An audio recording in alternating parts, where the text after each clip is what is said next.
Alright everyone, now I'm going to talk about your writing assignments. So I showed you really briefly in our content folder the writing resources available to you and how to write in APA formatting.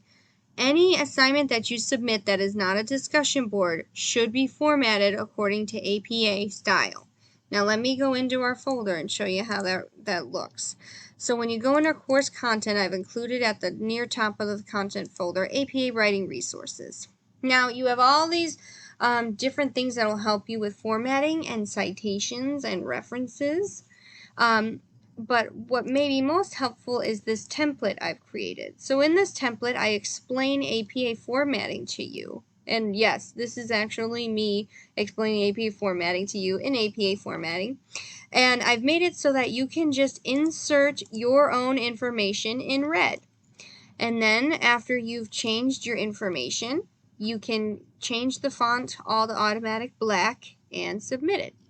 But this will not, it gives you a little bit about in-text citations and everything and quotations. So one thing that I want to emphasize to you all about APA style is that 1, don't use contractions.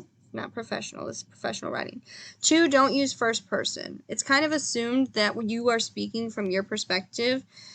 So don't say I know or we know. Don't say those we, I kind of things. Just state it as it is, an objective, supported research, right? If I want to say hungry people are angrier, I don't say we know that hungry people tend to be hangry.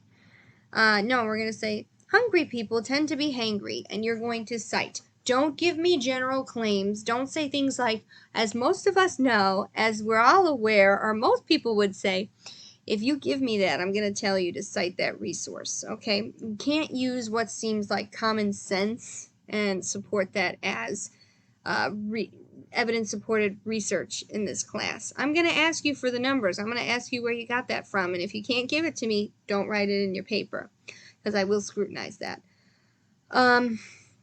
Also, keep the language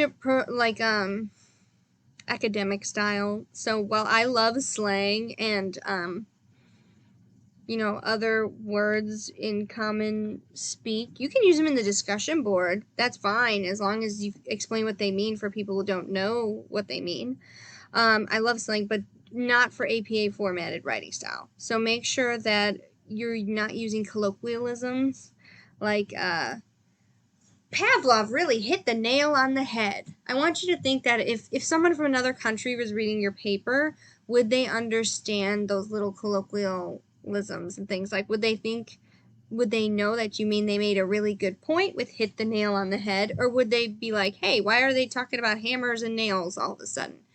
I hope that makes sense. But make sure you don't use those kind of phrases that we use in our everyday speak for your APA formatting. I think I covered all the points for your papers. Oh, you do not need abstracts in any of your papers, but I do want title pages and reference pages if needed. Title pages just help because I notice y'all will, it makes me laugh. I think it's cute. Y'all will write your name, class on the next line, school on the next line, date on the next line. And what does that do? It pushes your content down so that you're reaching the page limit, but you've missed 4 or 5 lines because of the headers you're putting in. So when I say 1 page, what the content minimum, when I give you a page limit, that means of content, not you putting in your name, squeezing the lines down, because they do count. I am picky about that. So I think that's all I have on APA formatting and how you're going to submit your writing assignments. With your writing assignments, I've included tutorials on how to submit them in the Blackboard portal if you don't know how to do that.